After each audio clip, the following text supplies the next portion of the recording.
Bună ziua, sunt Marian de la rvtravel.eu și dacă vă era dor de emisiunile The Dark Side of the Motorhome în care prezentam RV-uri, acum a venit momentul să reluăm această emisiune. Astăzi vreau să vă prezint acest campervan.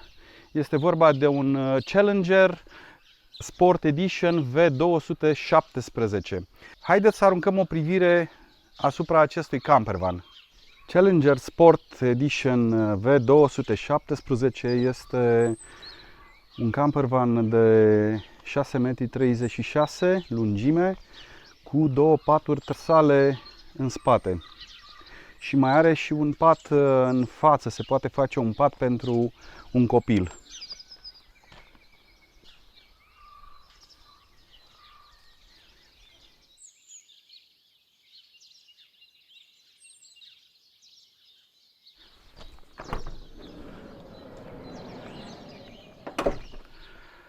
Avem treaptă de acces, treaptă acționată electric cu butonul de aici. O plasă anti-insecte care se pliază foarte bine și după cum vedeți se închide foarte bine acolo sus. Pentru că am mai văzut și la alte vanuri, la campervanuri, aici acest sistem culisează undeva jos. Pentru că, dacă o să vedeți la alte campervanuri, aici, de exemplu, plasa culisează în interior și în momentul în care vrem să măturăm, toată mizeria se va strânge aici. Uitați, de exemplu, la un alt model de campervan cum se întâmplă.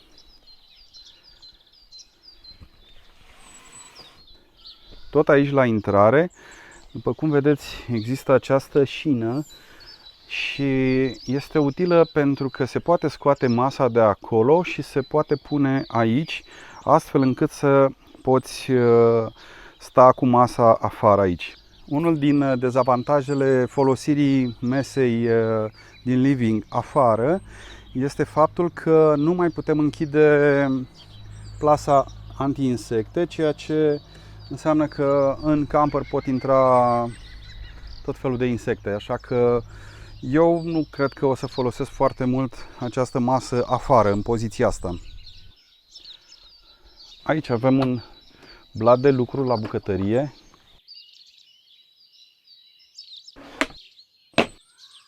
Aici sunt câteva spații de depozitare. Eu deja mi-am pus câteva lucruri aici.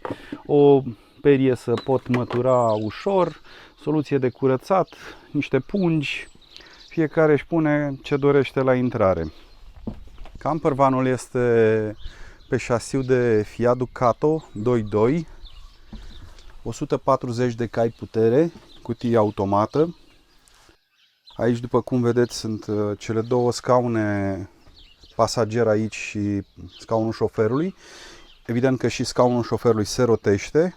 Aici avem cutia automată de care v-am spus, cu 9 trepte. Este o cutie foarte bună. Eu am mers cu camperul ăsta, am făcut undeva la 4000 de kilometri. Mașina are 4134 de kilometri în momentul ăsta. Aici este sistemul Pioneer, care are inclusiv cameră pe spate. Dacă îl pornim și punem în manșarier, avem aici camera de mers înapoi. Se vede un pic mai complicat, dar se vede camera. Un lucru foarte important la acest camper este acest parasolar care se poate monta, se poate trage foarte ușor și atunci îți creează intimitate în zona asta. La ușile șoferului și pasagerului se acționează foarte ușor și creăm intimitate în camper. Mie mi-a plăcut foarte mult treaba asta. În momentul în care eu sunt, de exemplu, în camper dimineața cu cafeaua și vreau să văd, să-mi intre un pic de lumină, pot să las doar atât și mi intră puțină lumină. Și aici, la fel, se deschide foarte ușor acest blinder, acest rulou de intimitate. Ăsta se trage până sus și am creat zona de intimitate. În zona de living avem masa, bancheta, avem aici ruloul de intimitate și plasa anti-insecte, nimic deosebit. Ce îmi place la acest model este faptul că au schimbat și mi se par mult mai bune aceste încuietori la geam și avem aceste butoane, stânga-dreapta, care îmi ține geamul în poziția în care o doresc. Deasupra avem o trapă 50x70 Midi Heikki de la Dometic, clasic cu rulou de intimitate și cu plasă anti-insecte. Aici avem zona de living cu scaunul șoferului întors spre living. Se poate scoate pe aici și astfel ajungem ca pasagerul să poată să servească masa sau să lucreze. Sau eu am mai lucrat, de exemplu, în felul următor. Se poate aduce pe partea asta masa, întoarcem scaunul și eu am lucrat în felul următor. Aici soția mea lucra și eu lucram pe laptop aici. Îmi încape laptopul foarte bine. Și atunci două persoane pot lucra foarte bine aici. Dacă toți suntem la zona de masă, masa se poate scoate foarte ușor de aici și o coborâm afară. Am scos masa afară și se poate pune aici pe această șină și atunci avem masă afară. Aici evident este puțin înclinată pentru că, după cum se vede, camperul stă ridicat de partea asta, dar pe un loc plat aici se poate sta, se scot scaunele și practic stăm afară la aer cu masa și atunci am creat și acolo puțin spațiu liber. Aici, sub masa din living, există un spațiu de depozitare, în cap două perechi de pantofi cel puțin. Și mai este un alt spațiu.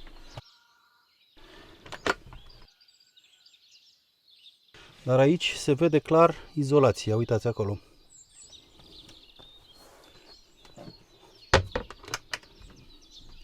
Mai există o priză USB legată pe direct la bateria mașinii, iar dedesubt, aici sub canapeaua din living, pur și simplu se trage bancheta, se ridică acest capac și dedesubt avem truma boiler de 10 litri și bateria Carbest LifePo cu Bluetooth și încălzire.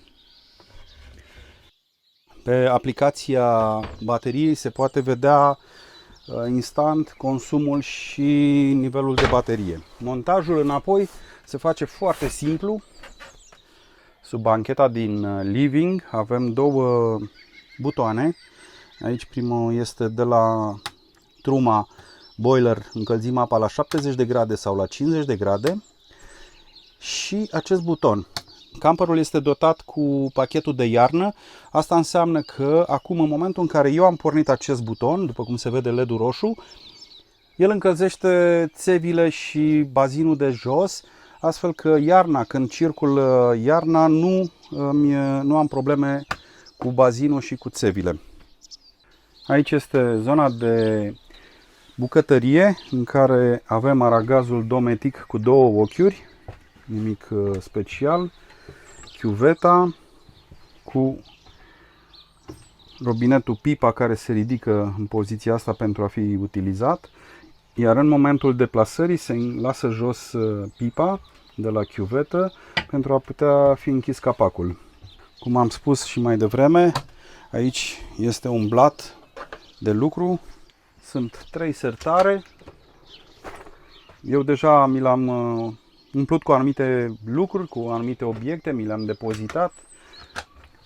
Aici este zona de pui diferite pahare sau căni și așa mai departe, iar zona de jos eu am pus vesela, vasele de camping.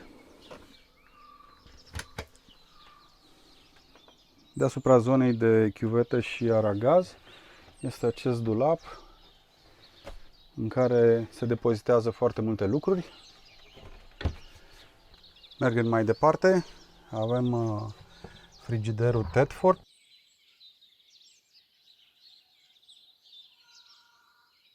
Nu este foarte mare, dar este suficient pentru mine. Aici are și congelator, răcește foarte bine.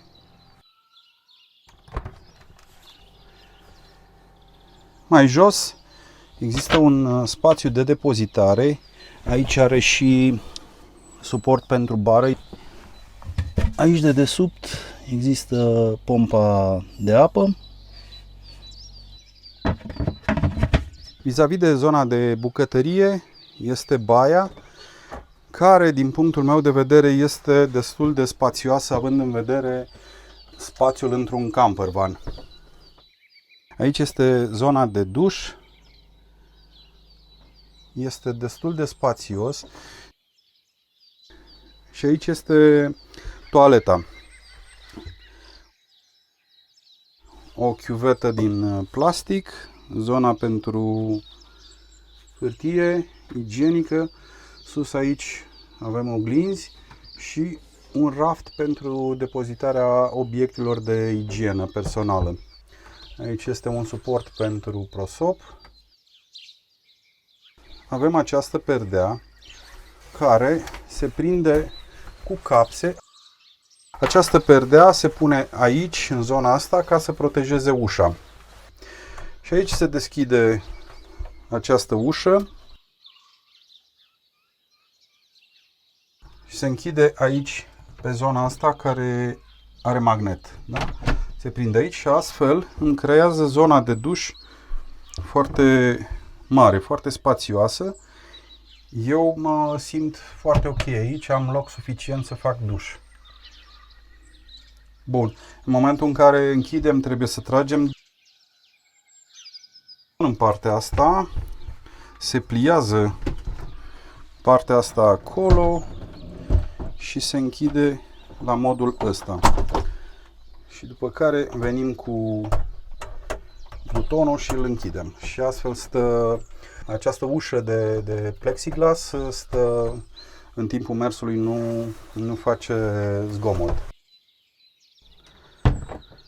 Și acum mergem în zona de spate a campervanului. Cum v-am spus, aici sunt două paturi, stânga și dreapta, sunt două paturi separate. Aceste plăci se pun aici pe mijloc și vom face un pat matrimonial integral. Se pune placa pe cele două grilaje ale patului. Se vine cu perna aici, a doua placă aici, se prinde în zona asta și cu cea de-a doua pernă și în momentul ăsta avem un pat matrimonial foarte mare.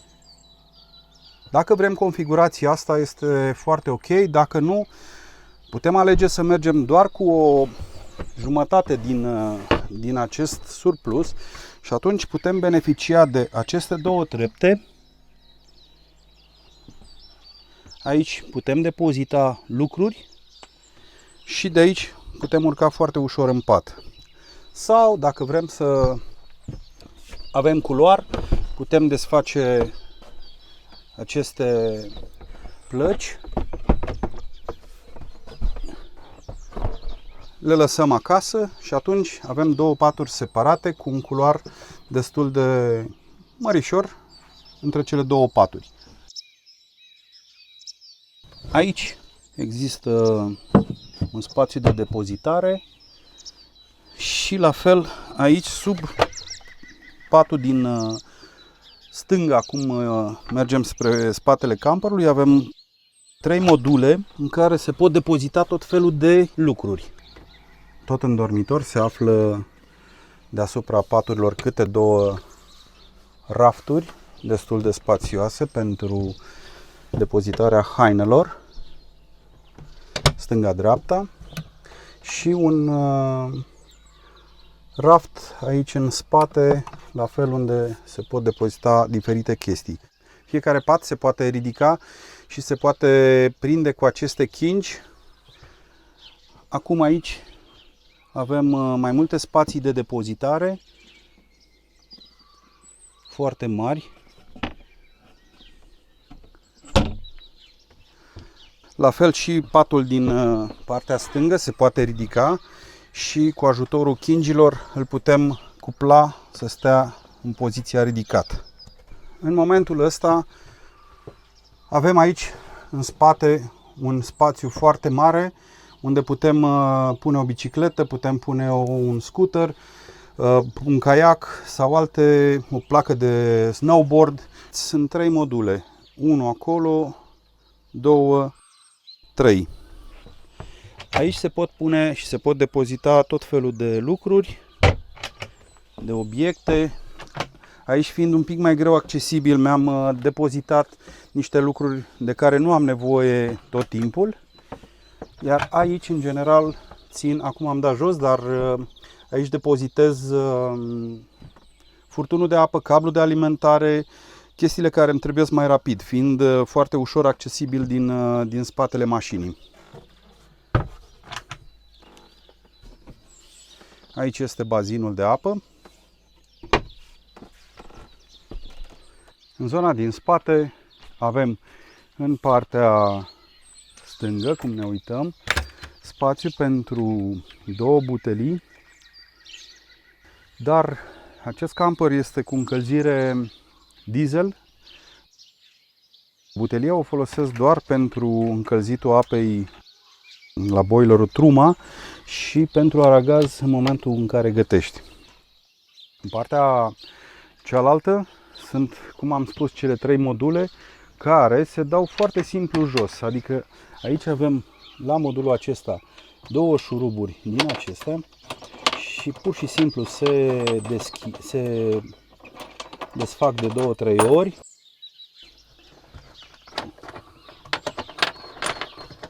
Șuruburile sunt sau inelele astea sunt foarte comode, sunt foarte ușor de manevrat, nu trebuie nu știu ce scule și pur și simplu acest modul se scoate, după cum vedeți, foarte simplu. Am scos un modul, mai sunt 2 module acolo. Această podea se dă foarte ușor jos, are acolo niște cleme. Aici este podeaua aia din față, dreapta, și cele 3 module care erau în campervan. Uitați cât spațiu s-a făcut dintr-o dată.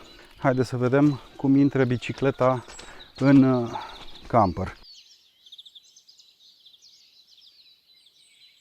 După cum vedeți, am suficient spațiu aici în camper, după ce am eliminat acele module, și putem pune 1-2 biciclete, o motocicletă, un scooter, o placă de snowboard, o placă de windsurfing și putem merge să practicăm sportul preferat. Deci iată cât spațiu avem aici.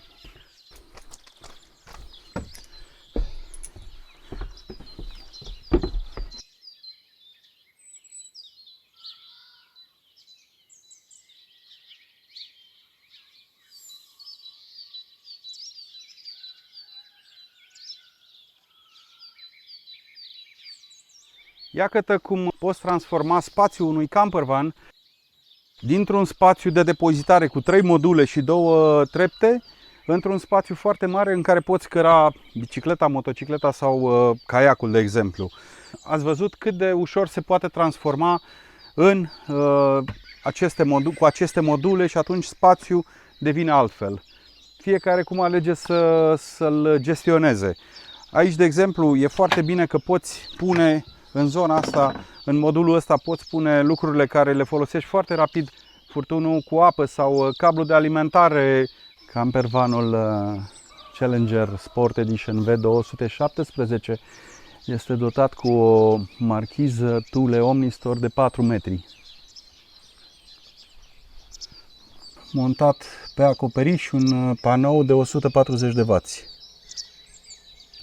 Un alt aspect important al acestui camper este faptul că în living putem plia masa. Locul mesei s-a transformat într-un pat foarte confortabil. Un pat care poate fi folosit de către un adult sau de către un copil. Astfel, acest campervan, după cum v-am arătat în spate, patul matrimonial poate acomoda o familie, 2 adulți cu un copil și aici mai poate sta încă un copil. Am pregătit camperul pentru plecare. Aici voi lucra astăzi. Iar în spate arată cam așa. Aici este dormitorul meu și aici este al soției când va veni. Prețul de listă al camperului este de 61.500 de euro plus TVA. Iar el este la vânzare la 58.650 euro plus TVA.